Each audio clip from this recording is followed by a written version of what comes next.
gracias. Te agradezco mucho. Para mí es particularmente grato estar en compañía de ustedes porque siempre me siento muy cómodo cuando venga al Tecnológico de Monterrey. Yo estudié en la UNAM y cada vez que voy a la UNAM me deprimo.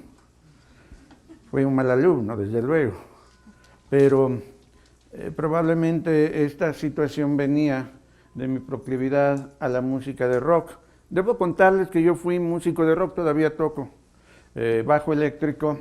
A los 12, 13 años fundé con mi hermano Pablo, que falleció el año pasado, un grupo de rock, el grupo de rock Enigma, de rock y blues. Desde esa época continuamos, 10 años después me gané la vida como músico de rock en diversos foros, obviamente desde la radio, la TV, presentaciones públicas, conciertos, todo eso. Y un día me di cuenta que no podía ganarme la vida siendo músico de rock, decidí estudiar en la Universidad Nacional Autónoma de México Letras Modernas. Ahí estuve 4 años, un poco decepcionado, dejé la universidad y me fui a la Universidad de la Vida. Me he ganado la vida como editor, como corrector, como difusor cultural. Soy fundador del diario La Jornada, accionista. No me pregunten de qué me sirven porque nunca he cobrado un centavo por esas acciones.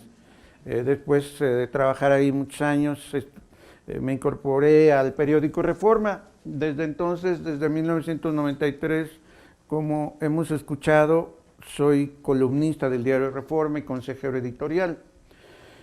A lo largo del tiempo he tenido esta proclividad de cambiar el punto de vista y se los menciono porque para mí ha sido muy importante en el trabajo profesional pasar del rock a la literatura, de la literatura al periodismo, del periodismo al derecho. Soy maestro en Derecho por la Universidad de Almería de España y además de esta formación académica me ha encantado la posibilidad de cambiar el punto de vista. Esto que ahora tiene de alguna manera el saber interdisciplinario y mi libro aspira a ese saber interdisciplinario. Campo de Guerra es un libro que desde diversos puntos de vista y con una visión integral e interdisciplinaria trata de entender las realidades contemporáneas, básicamente lo que hemos visto en nuestro país en los últimos años, violencia, inestabilidad, caos, y de pronto dice uno, ¿por qué? ¿Por qué suceden estas cosas? ¿Por qué ya hemos llegado a un extremo donde somos potencialmente víctimas los ciudadanos de situaciones anómalas que no deben de estar en nuestra circunstancia? Yo quería explicarme este asunto, pero a fondo, lo más profundamente posible. De allí que emprendí la escritura de mi libro, Campo de Guerra.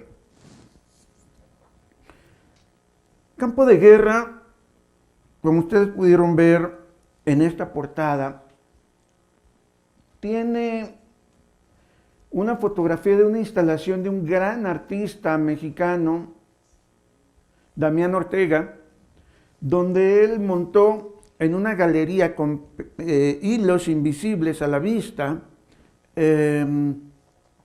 lejana, quiero decir, un conjunto de herramientas y armas para confluir en un punto común. Esta focalización es una metáfora de la focalización a la que estamos sometidos los ciudadanos en la vida contemporánea, ya sea por la atención del crimen organizado o bien por el modelo de control y vigilancia que impera justamente ahora en el mundo. De esto vamos a hablar. El libro se aproxima al pensar estratégico, es decir, el pensar estratégico tiene que ver con la consideración del espacio en el que vivimos y las condiciones en las que la vida dentro de ese espacio se está desarrollando.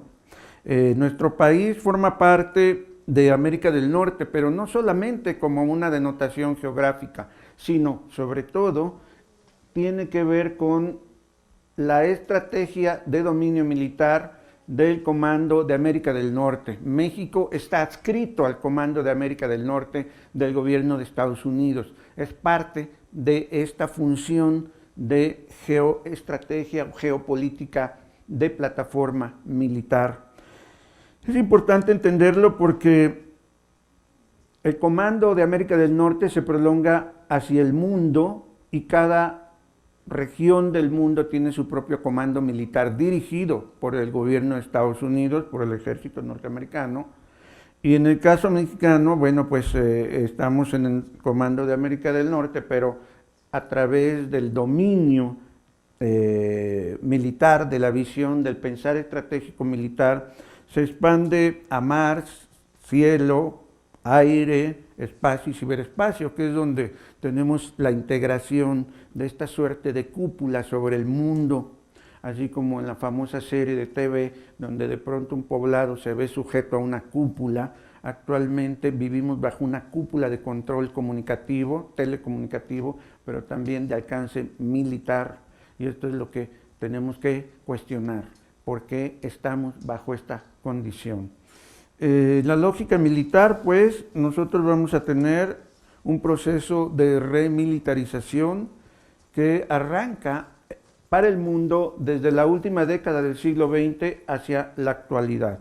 Y esto es lo que va a hacer que tengamos focalizados puntos de emergencia bélica en lugares como Ucrania, Siria.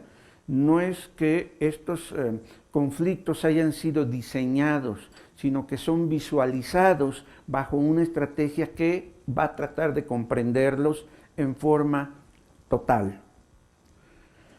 La implicación del libro es muy inmediata, desde luego es un análisis acerca de la militarización del mundo, de su génesis, de su desarrollo, y cómo estas grandes transformaciones de alcance planetario se inscriben en un sistema de sistemas militar y telecomunicativo que nos afecta en lo más inmediato, aunque no seamos nosotros conscientes de ello.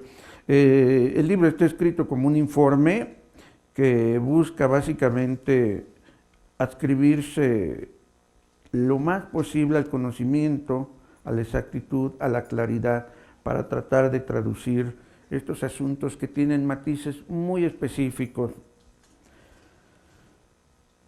Presentamos otra perspectiva de la obra de Damián Ortega que se llama Controlador del Universo. Ese es su título original. La primera formulación está en la portada, la segunda es esta que tenemos y tiene algunas otras. Aquí podemos observar de una manera más obsesiva esta composición incluso paranoica, cómo estamos nosotros sujetos a este vértice o vórtice de violencia. Damián Ortega quería parodiar un poco un cuadro de Diego Rivera, una obra de Diego Rivera, donde se titula justamente El Controlador del Universo.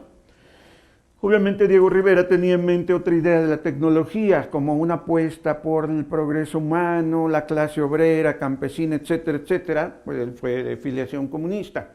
En el caso de Damián Ortega, lo que quiere él es ironizar un poco la metáfora de la angustia, de la tensión, de la vida contemporánea en torno de este peso de los poderes invisibles que nos trascienden. El alcance del libro, desde luego, tiene que ver con el análisis de la geopolítica norteamericana y la implantación del modelo de control y vigilancia en nuestras vidas. Expone también las relaciones entre los intereses militares o geoestratégicos, geopolíticos de Estados Unidos y las grandes corporaciones, por ejemplo, de la comunicación, que incrustan, instalan, introducen la vida de las personas en este gran sistema de sistemas de origen militar a partir de los artilugios electrónicos, las tabletas, las computadoras, los teléfonos celulares, etcétera. Y ahora, bueno, próximamente, por ejemplo, en el teléfono semejante al iPhone, que ya anuncia la firma Apple.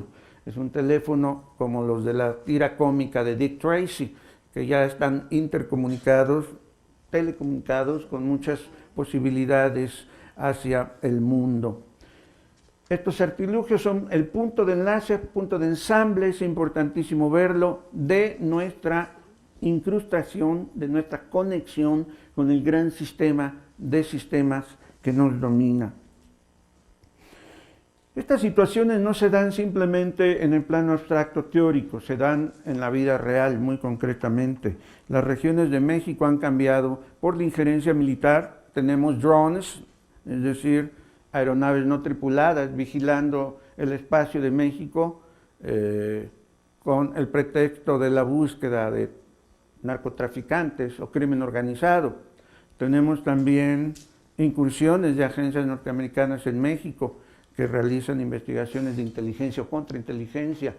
Tenemos también las fronteras y los litorales del país transgredidos por el trasiego de la droga y los accionarios de los grupos del crimen organizado. De modo que el mapa integral de México se ha alterado. Tenemos territorios del país donde el crimen organizado impera y no el Estado de Derecho que debe imperar. Esta dislocación territorial, desde luego que cambia la cartografía de las personas y del entendimiento que nosotros debemos de tener frente a esta cartografía cambiante. Damián Ortega propuso esta obra que es también la metáfora, la alusión directa a cómo los países de América Latina, de México hacia el sur, se vuelven el traspatio de Estados Unidos. Esto no es solamente una metáfora. Recuerden ustedes que aproximadamente 6 meses atrás, John Kerry, el secretario del Departamento de Estado, de la Secretaría de Estado del Gobierno de Estados Unidos, declaró públicamente: México y América Latina son el traspatio de Estados Unidos. Y luego, bueno, ante la situación y el reclamo público, se quiso retractar y lo único que hizo es redundar en el mismo mensaje. Desgraciadamente, México y América Latina somos el traspatio de Estados Unidos, desde la visión militar y geopolítica de gran dominio de capital que impera en el mundo actualmente. Hay para esto efectos de nivel muy grande, que son los que yo señalo en mi libro y estudio. Tenemos un Estado alegal y endurecido. ¿Qué quiere decir esto? Es un Estado que actúa fuera y contra la legalidad, en lugar de defender los preceptos constitucionales. Se actúa fuera y contra los fundamentos de la Constitución. Es un Estado que, para dominar, para establecer un modelo de control y vigilancia, para combatir al crimen organizado, se ha endurecido en los últimos años, incrementando el presupuesto para policías y paramilitares, las Fuerzas Armadas. En un país de enorme pobreza, ustedes deben de recordar que México tiene alrededor de 50 millones de personas que viven en pobreza extrema. Y esto es inaceptable. En cambio, en lugar de darles empleo, trabajo, educación, etcétera, todo lo que tengan que tener, cultura, estos pobladores de México, se incrementan las armas, se incrementan las tensiones de la sociedad. Yo creo que esto es lo que hay que cuestionar a fondo. Tenemos sociedades policiales y polarizadas, militarizadas, desde luego. El proceso de militarización comunitaria implica, como hemos visto, recordarán el fenómeno de las autodefensas. ¿De dónde sacan las armas? ¿Quién les provee las armas? ¿Por qué no se detiene ese flujo de armas? ¿Por qué no hay sociedades equilibradas en esos polos de gran tensión social o violenta? Son cosas que hay que preguntarse. ¿Por qué tenemos violencia, inseguridad, inestabilidad, fragmentación social, sociedades polarizadas? Yo creo que hay que cuestionar esto. El crimen organizado es un fenómeno muy grande, pero que ha crecido consustancialmente vinculado a la corrupción de las instituciones. No es un agente que está fuera de las instituciones, es una amenaza que está jugando un papel dentro de las instituciones, por desgracia. Esta situación hace que el ciudadano se tienda a ver cada vez más acorralado, lo mismo por el crimen organizado que por las Fuerzas Armadas cuando no respetan derechos humanos. En México, por desgracia, tenemos todavía una ejecución de la tortura por parte de Fuerzas Armadas en forma sistemática, como lo acaba de expresar una semana atrás el visitador de Amnistía Internacional, el organismo internacional que defiende los derechos humanos en el mundo. En México, las policías y los militares y los marinos practican sistemáticamente la tortura. Esto es inaceptable porque va contra los preceptos constitucionales. El ciudadano potencialmente víctima es algo que tenemos que evitar porque frente a esta vigilancia, control, dominio de poderes que nos rebasan, como lo metaforiza también en esta obra de Damián Ortega, se presenta la anamorfosis de la víctima. ¿Qué quiere decir anamorfosis? Es una visión pervertida de la realidad. La víctima sujeta de una amenaza, de una extorsión, de un asalto, de un secuestro, se ve de pronto metida en una situación perversa, inmersa. Esta anamorfosis de la víctima refiere al quiebre de la realidad, de la normalidad, a la incredulidad del sujeto, de la persona que se está viendo víctima de un agravio, de una agresión, de algo verdaderamente inaceptable. Entonces la víctima percibe esta malignidad a su alrededor y entra en la visión deformada de los hechos, se rompe la normalidad, se rompe el orden, se rompe la coexistencia, la convivencia pacífica de las personas y ya no será nunca la persona que era antes de esta circunstancia. Esto está sucediendo cada vez más porque las personas, los ciudadanos, estamos potencialmente expuestos a ser víctimas de abusos policíacos, de militares o, peor aún, del crimen organizado. La situación se puede apuntar lo que he referido en términos integrales hacia el paulatino proceso de implantación de un transhumanismo planetario. Es decir, ya el humanismo, la parte humana de la sociedad, las personas que somos los que coexistimos en nuestras sociedades, ya no somos más considerados como tales, sino que nos estamos incorporando a un sistema tecnológico militar de dominio, donde el control y vigilancia también nos va sometiendo a una deshumanización. Y esta deshumanización tiene que ver con la implantación de un nuevo orden internacional, donde corporaciones, élites militares empiezan a imponer el modo como debemos vivir nosotros. Tenemos que cuestionar esto porque va de por medio también el exterminio de la naturaleza, la explotación excesiva de los recursos naturales, etc. Todo lo que tiene que ver el mundo como lo conocimos va entrando en una lógica militar donde nosotros somos exclusivamente unidades del propio sistema de sistemas. El ciudadano se ve inerme y de pronto se ve acorralado entre dos opciones. Una, la insurrección. Por eso vemos tantos movimientos contra el orden establecido en el mundo. Por eso vemos tantos desórdenes y que nos llegan a través de internet o los medios noticiosos convencionales, porque hay una incomodidad profunda frente a esta imposición. La alternativa es insurrección o defensa de los derechos civiles. Yo apuesto desde luego por la defensa de los derechos civiles. Yo creo en las instituciones, yo no de ninguna manera las echaré al diablo. Yo quiero que funcionen, como todos nosotros, que funcionen muy bien. Esto es muy importante. Aquí pueden ver ustedes muy gráficamente cómo se da esta cúpula de la que yo hablaba, este control integral de nuestras vidas. Desde luego está el ámbito de la comunicación satelital y va descendiendo este dominio, este control y vigilancia al espacio mismo de nuestra vida, desde el hogar hasta la manzana o cuadrante donde vivamos, la ciudad, los espacios de la fábrica, desde luego las escuelas, el trabajo y los aparatos que nos están metiendo dentro de este gran orden. No es que la tecnología sea mala, desde luego que no, la tecnología es un instrumento y hay que apoyarlo, pero cuando se emplea para romper los derechos de las personas, es lo que tenemos que cuestionar. La tecnología tiene que ser una herramienta útil para el respeto y el desarrollo y el progreso de las personas, y no simplemente para su dominio o explotación.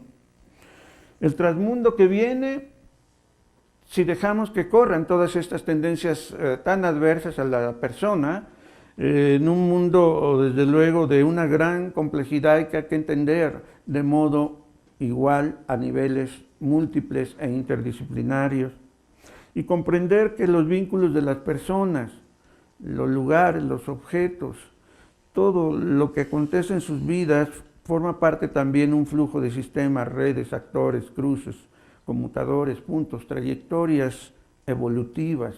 Tenemos que ver el mundo como un conjunto de flujos también. ¿Qué hacer? Pues básicamente yo apuesto por el conocimiento. El conocimiento puede ser de pronto muy impresionante, puede ser de pronto negativo, puede ser adverso, puede sentirse uno mal por conocer las cosas en su alcance, en su realidad, pero es más valioso hacerlo que no hacerlo. Lo doloroso y verdaderamente trágico es la ignorancia. Ignorar esto, desmerecerlo, desestimarlo, decir al final no me importa, yo sigo con mi vida, es echar a la basura el trabajo que tenemos que defender de formarnos en un medio educativo, de comunicar nuestras inquietudes, de cuestionar el orden existente cuando es injusto, desde luego de reconocer los éxitos cuando los hay por parte del gobierno o autoridades, pero sobre todo estar muy atentos a lo que acontece en la realidad, en la vida, porque eso es justamente el principio de nuestra supervivencia ahora y hacia el futuro. Yo confío en la acción política, jurídica, conjunta, estratégica y enfocada desde luego las asimetrías, porque nosotros somos inermes y pequeños, indefensos frente a grandes poderes, pero si en el conjunto comprendemos todo eso y planteamos zonas de mejoría, tenemos una viabilidad hacia el futuro.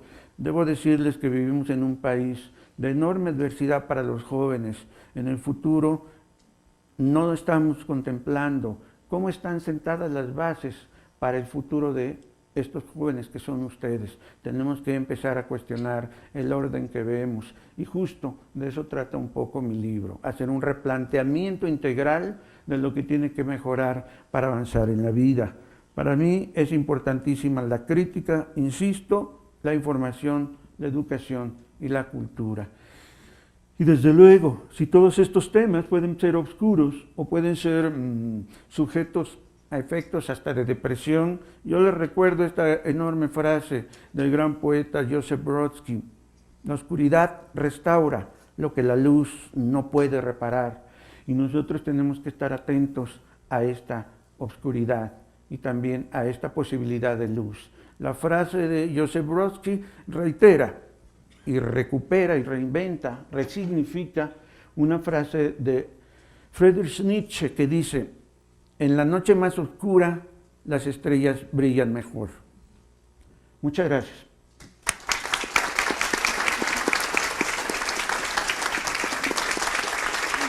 Muchas gracias.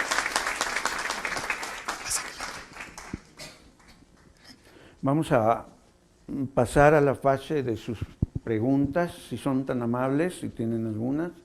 Nos encantaría iniciar un diálogo con todos ustedes. Muchas gracias. Adelante.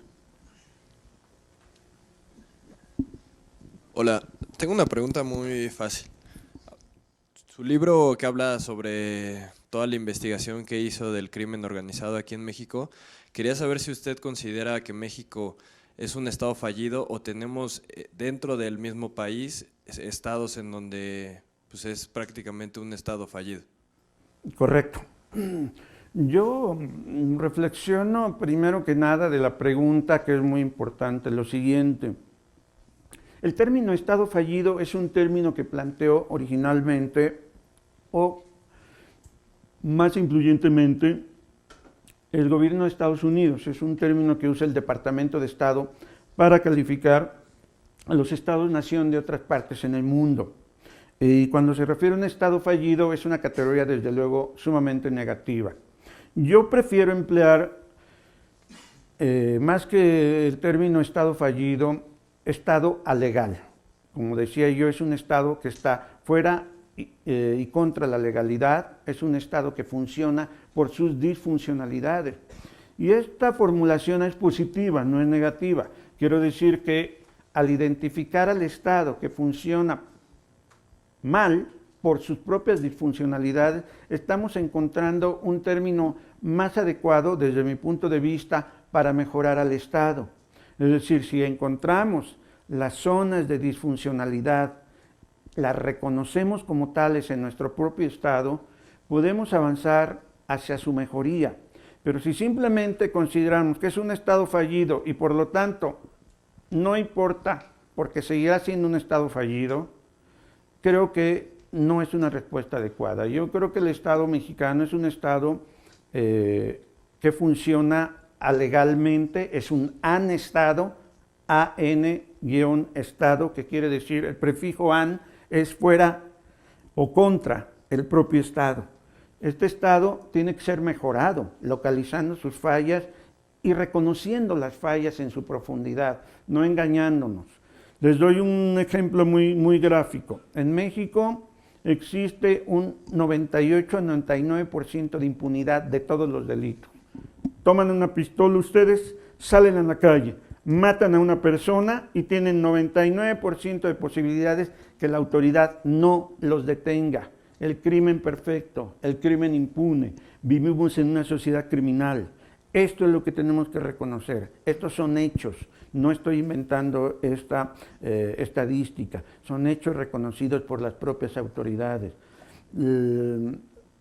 La mayoría de los delitos en México, de los que se denuncian, solamente del 100%, solamente llegan alrededor del 6% a juicio. 6% de los que se denuncian y se investigan. Es decir, nada. Vivimos en una sociedad del crimen. Esto es lo que no podemos permitir. Esto es algo más que un Estado fallido. Es un Estado que está negando su propia Constitución y es lo que hay que evitar. ¿Alguna otra pregunta?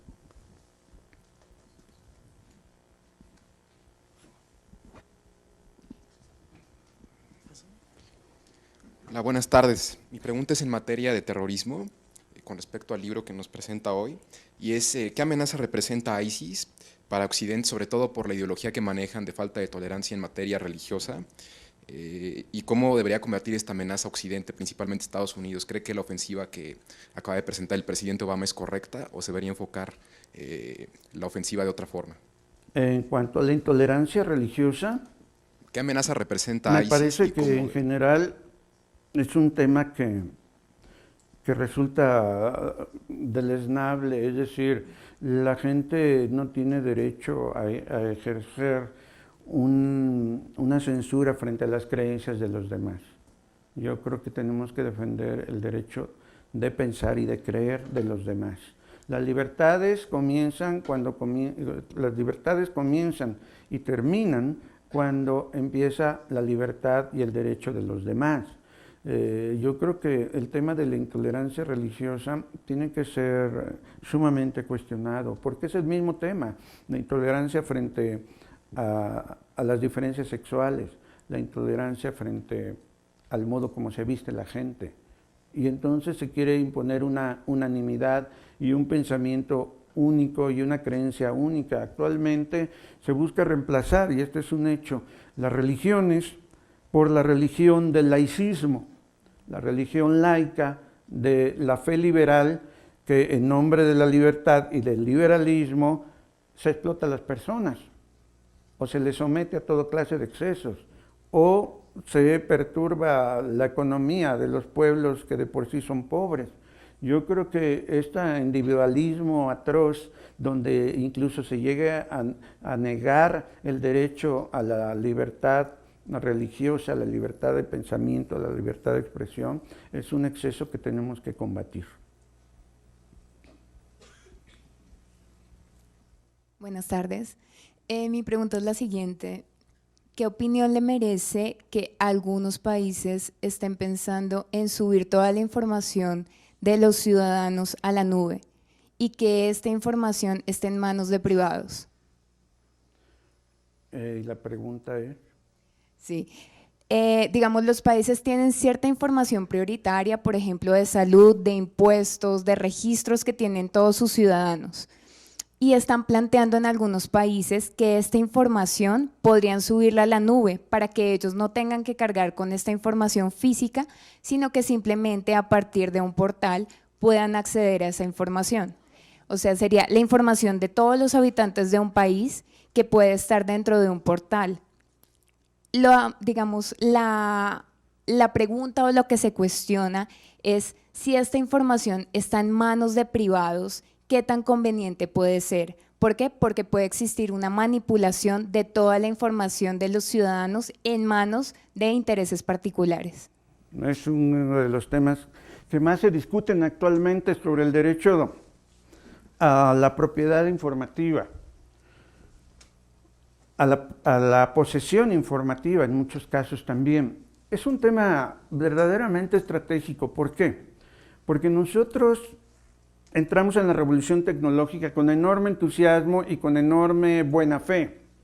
Y ese enorme entusiasmo y buena fe no tiene su correspondencia con los imperativos de las grandes corporaciones que manejan las telecomunicaciones en el mundo. Y de pronto entramos en un régimen de contrato donde hay cláusulas abusivas y nadie nos está diciendo que las hay, y no hay autoridad que nos proteja de esas cláusulas abusivas. El manejo de información y la concentración de esa información, que además lleva de por medio su posibilidad de convertirla en negocio, es algo muy indebido, pero que ha crecido con el vértigo del desarrollo tecnológico sin límite alguno. Lo que tenemos que hacer es hacer valer nuestros derechos. Es desde luego muy impropio que quede en manos de corporativos particulares, de empresas particulares, información personal, sujeta a negocios de otros sin consentimiento nuestro. Es muy grave que la información de los estados-nación esté en manos de corporativos. Es muy grave que Plataforma México, la plataforma de informática para la seguridad pública en México y la seguridad nacional, esté en manos de un corporativo privado que le da el servidor para hacerlo, que se llama Telmex. Este tipo de asuntos son muy graves, pero nadie nos ha llevado al debate de esto. Tenemos que defender nuestros derechos, tenemos que exigir que se respete la privacidad de las personas, tenemos que hacer que los gobiernos nos defiendan. No es posible que la información estratégica quede en manos de intereses privados sin ningún contrapeso de ningún tipo. Estoy de acuerdo, hay que cuestionar eso.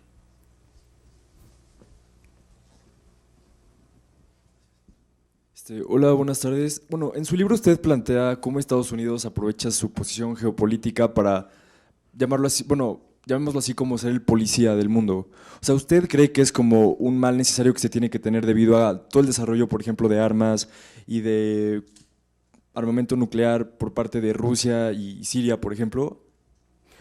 Aquí estamos entrando en el gran punto que cuestiona el libro. Tenemos que empezar a dejar de pensar que el género humano se sostiene en la ontología de la violencia y la guerra. Entonces, tenemos que cambiar la mentalidad. Este es un asunto que creció sobre todo en la época moderna, aunque desde luego las guerras y la violencia siempre han existido. Pero la idea de darle el fundamento al propio desarrollo de la sociedad, a partir de que el hombre, por definición, es violento, y lo es, pero que debe seguirlo siendo, que es lo que ya hay que cuestionar, tenemos que limitar este entendimiento.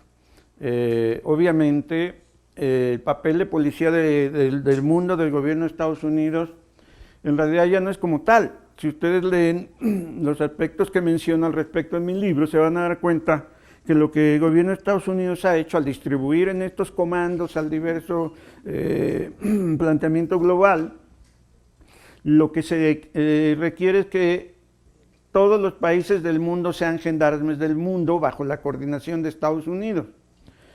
Y tenemos sus contrapartes en China y en Rusia, que están ejerciendo la misma mentalidad militar. Y esta inercia lleva ya demasiado tiempo como para mantenerse impunemente. Es decir, desde los años 70, para darles un ejemplo muy claro, el gobierno de Estados Unidos decidió que el tráfico de drogas era equivalente a terrorismo. Reflexionen un poco y digan, a ver, tráfico de drogas, terrorismo. ¿Por qué? Que yo sepa, los traficantes de drogas, pues más bien están interesados en vender su mercancía, no en hacer actos de terrorismo, que sería contraproducente a su negocio.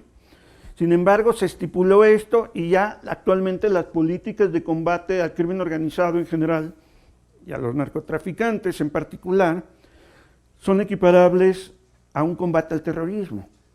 Esta doctrina se impuso en el mundo y dice uno, es muy grave, ¿por qué? Porque entonces incluso el consumidor, aunque no sea real, el consumidor potencial es un terrorista con potencial también, ¿me explico?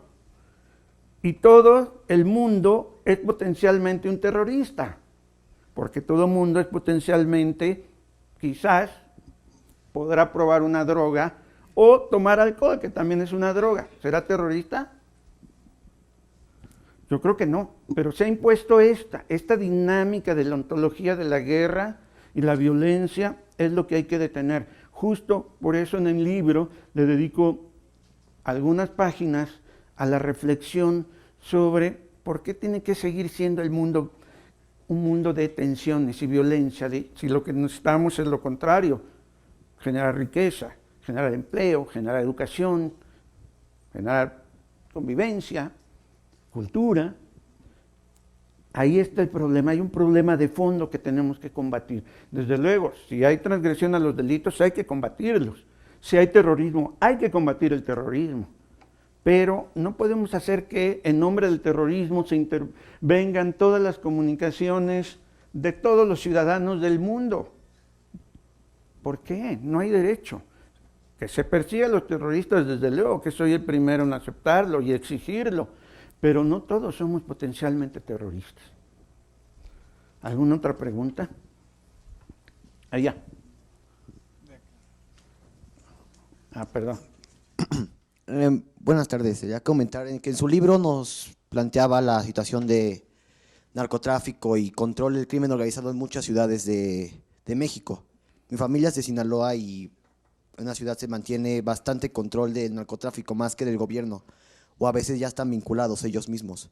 ¿Qué estrategias propondría para que hubiera como un combate hacia el gobierno del narcotráfico en esas ciudades? ¿Es responsabilidad del gobierno o del pueblo? ¿O de ambos? Yo creo que tiene que haber una actitud más inteligente en los dos sentidos. Inteligente en el sentido del mejor raciocinio posible. Y segundo, en términos del uso de las técnicas de investigación e inteligencia para manejar temas tan difíciles como el tráfico de drogas. O sea, tiene que haber un combate de mayor inteligencia en todos los sentidos. Actualmente lo que hemos tenido es la fuerza bruta. Ustedes han visto, ¿no? Una guerra contra el narcotráfico en México. Y de pronto dice, ¿y por qué? Como les decía yo, es el origen de mi libro. Te preguntas, ¿por qué una guerra contra el narcotráfico? Hasta donde yo sepa, antes había tráfico de drogas y había crecido el consumo de drogas, pero no había habido tanta violencia ni una guerra.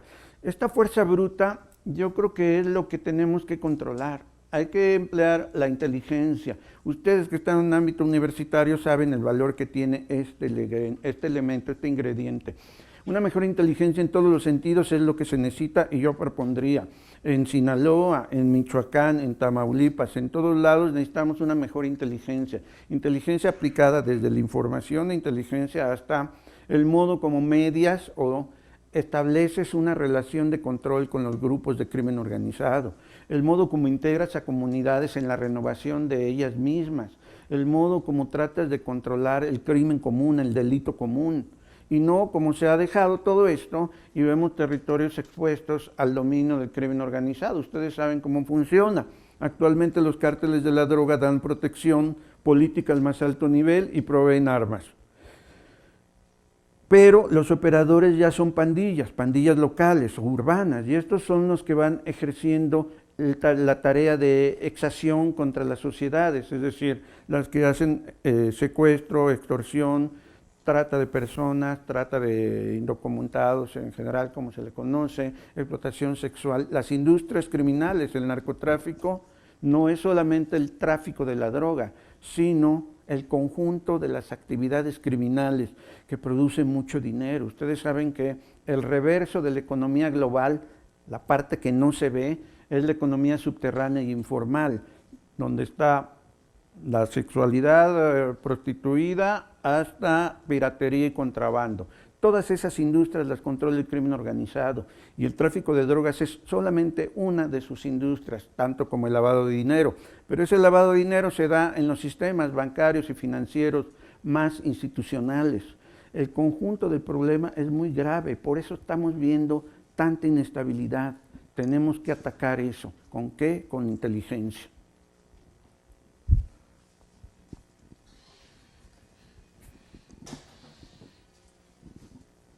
Buenas tardes. ¿Bajo qué perspectiva tienen calificado a los grupos de autodefensa? ¿Perdón? ¿Bajo qué perspectiva usted califica a los grupos de autodefensa?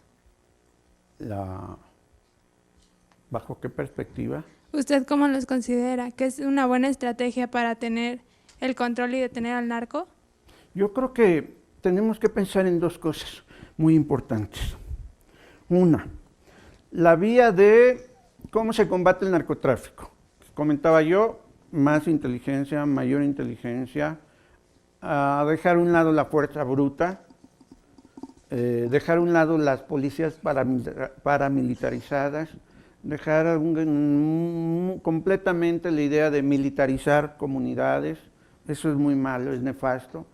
Y por otro lado, empezar a verdaderamente discutir en un debate amplio público si se requiere y cómo legalizar las drogas. Actualmente el tema es, vamos a regularizar el consumo, que es un concepto distinto. Yo creo que sí hay que apuntar a una legalización de las drogas paulatina y estratégicamente, consensadamente llevada. No puede ser de pronto un país que diga, hoy voy a legalizar la marihuana y mañana háganle como quieran. No, tiene que ser un proceso de reflexión, previendo todos los riesgos, pero es necesario que se haga. Por desgracia, la política de Estados Unidos, que es la gran potencia, nos dice que no se va a legalizar la droga nunca. ¿Por qué? Porque el negocio de la ilegalidad de la droga es lo que permite este dominio militar. Hay mucho dinero en la ilegalidad de la droga, hay mucho dinero que se lava en los focos de bancarios y financieros más importantes del mundo. La economía subterránea, por ejemplo, de explotación de mujeres, es la industria más redituable del mundo, porque basta que tú tengas una mujer, la esclavices para que te dé a ganar mucho dinero. Mucho dinero es mucho dinero. Multiplíquenle por miles y por millones de personas. Es muchísimo dinero. Por lo tanto, tenemos que combatir el concepto de ilegalidad de las drogas y avanzar paulatinamente en su legalización.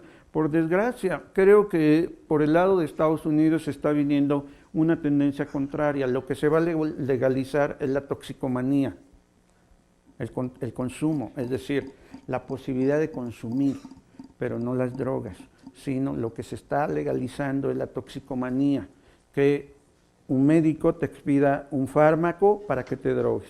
Esta es la tendencia que se está implantando y irán desapareciendo paulatinamente las drogas, cocaína, las naturales, ¿no? ¿Por qué? Porque las farmacéuticas, las industrias farmacéuticas van ya sobre esos consumidores que están ahí. Con una receta los van a drogar. Eso se llama legalización de la toxicomanía, no de la droga. Es distinto el fenómeno. Hola. ¿Qué opina usted, por ejemplo, de las medidas que se tomaron, por ejemplo, en Uruguay? ¿Cree que algo así podría aplicar en relación a las drogas aquí en México? ¿Se podría llevar a cabo? Yo creo que sí se puede, pero serían actividades o acciones, quiero decir, medidas parciales si no se toma el conjunto del riesgo, de los retos y problemas que hay de por medio. Desde luego, Uruguay es un país pequeño, pero si tiene un control integral de eso, puede salir adelante en esa reforma. Para realizarlo en un país tan grande como México, el asunto es mucho más complejo. Y vemos que, por ejemplo, en algunos estados de Estados Unidos ya se legalizó el consumo de marihuana. Pero para hacerlo en México, esto tendría que hacerse de un modo, desde luego, mucho más sistemático e integralmente visto. Yo, desde luego, que soy de la idea de que sí debería de legalizarse la marihuana, porque es un principio para comenzar un proceso gradual de cambio. Finalmente, la gente tiene derecho a hacer con su vida lo que desee dentro de los límites de este derecho y esta libertad, que son los demás. ¿Me explico? Cuando tú dañas a alguien que ya no eres tú y que de alguna manera se ve afectado por tus actos, ya la libertad ya no está quedándose en el perímetro debido, ya está transgrediendo a otros, y es ahí donde empieza el problema. No hay libertad sin responsabilidad, y esto es lo que hay que defender para una persona y para todos los demás en una sociedad, desde luego para los países también. Buenas tardes. Yo tengo en realidad dos preguntas para usted. En primer lugar, dada la naturaleza legal de los estados estadounidense y mexicano, ¿cree que podría considerársele a sus respectivos gobiernos de cierta manera terroristas? Y considerando esto, si de cierta manera el ciudadano, considerando la anamorfosis y su perversión, se le podría considerar como cómplice o perpetrador también. Yo creo que la reflexión, bueno, es el modo como yo trato de responder la pregunta, es con la reflexión de dejamos crecer unos problemas demasiado fuertes como para ser resueltos en el corto plazo. Ustedes saben que la degradación institucional de México no se va a acabar de la noche a la mañana. Y si los partidos políticos nos prometen que en 3 años se acaba, es una mentira. La degradación institucional en México arrancó incluso antes de que ustedes nacieran. Y la dimensión, el tamaño del problema es muy grave. Pero conforme mejor entendamos esta gravedad, mejor la podemos resolver hacia el futuro. Podemos avanzar desde luego en metas y objetivos muy específicos que deben de cumplirse para mejorar en lo inmediato, pero el problema de fondo es muy grande.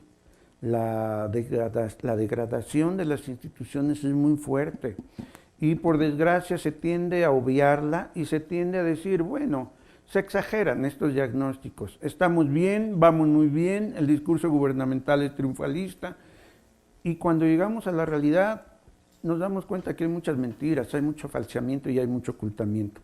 Ese es el primer aspecto que tenemos que cuestionar. Hay que poner un límite a esa mentira.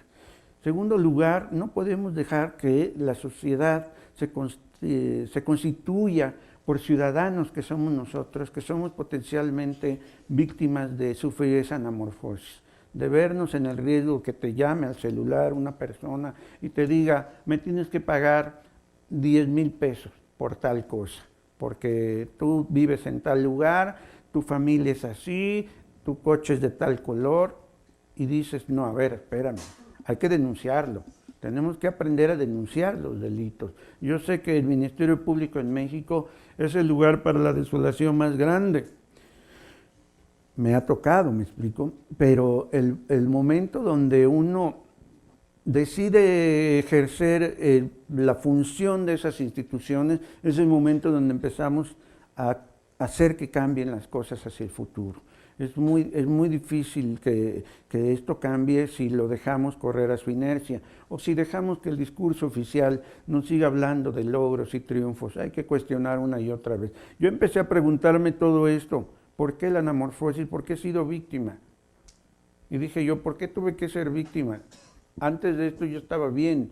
Ahora ya nunca va a volver a ser igual. Yo investigaba los asesinatos de mujeres en Ciudad Juárez y fui secuestrado, me golpearon, me torturaron con picayelos así y me golpearon con cachas de las pistolas, sangrando, todo horrible. Y dice uno, ¿por qué? era para disuadirme que no siguiera investigando. Me salvaron la vida en Médico Sur los neurólogos, por fortuna, mi gremio favorito. Y luego salí de nuevo, seguí investigando y volví a ser amenazado de muerte y desaparición. Y de pronto dice uno, ¿por qué? Porque aquí el papel de la víctima es muy importante. Eso me cambió. Y antes, cuando una niña de 14 años en Ciudad Juárez me dice, usted periodista, viene de México, quiero contarle lo siguiente. El comandante me tomó del cabello y me aventó contra la pared y me azotó la cabeza. Quería que yo declarara que el culpable de los asesinatos de mujeres era el egipcio Abdel Latif Sharif. Y en ese momento me cambió la vida. Entré en la línea de sombra, como en el famoso relato de Joseph Conrad. La experiencia de la vida que te lleva a una segunda parte de tu vida. Lo que viste antes es otra cosa, después vendrán cosas distintas.